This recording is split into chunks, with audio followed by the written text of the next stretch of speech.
Sir, hair transplant नंतर जे केस येतात त्यांची लाईफ किती वर्ष असते? ते केस किती वर्ष टिकतात?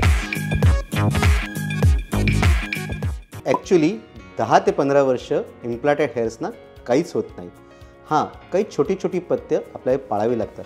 काही मोठं सायन्स नाही आहे, जसं की डाएट आणि न्यूट्रिशन तुमचं कंट्रोलमध्ये ठेवणं, स्लीप 7 ते 8 तास रात्रीची स्लीप असणं, स्ट्रेस लेवल ऑफकोर्स वर खाली होत राहील, पण तुम्हाला कंट्रोल करायचं आहे, जास्तीत जास्त कमी ठेवण्याचा प्रयत्न करायचा. एन्व्हायरमेंटल चेंजेस, जागा चेंज होणं आणि पाणी चेंज होणं, त्यावेळेस सर्वात जास्त केस गळतात. सो ह्या सगळ्या गोष्टी तुम्ही जर का पाळल्यात, मेंटेनन्स केलात, तुमच्या डॉक्टरशी प्रॉपर फॉलोअप ठेवलात, तर तुम्हाला जास्तीत जास्त वर्ष हे केस टिकतील. सो तुमचा प्रश्न जो होता, इम्प्लांटेड हेअर खूप वर्षासाठी टिकतात.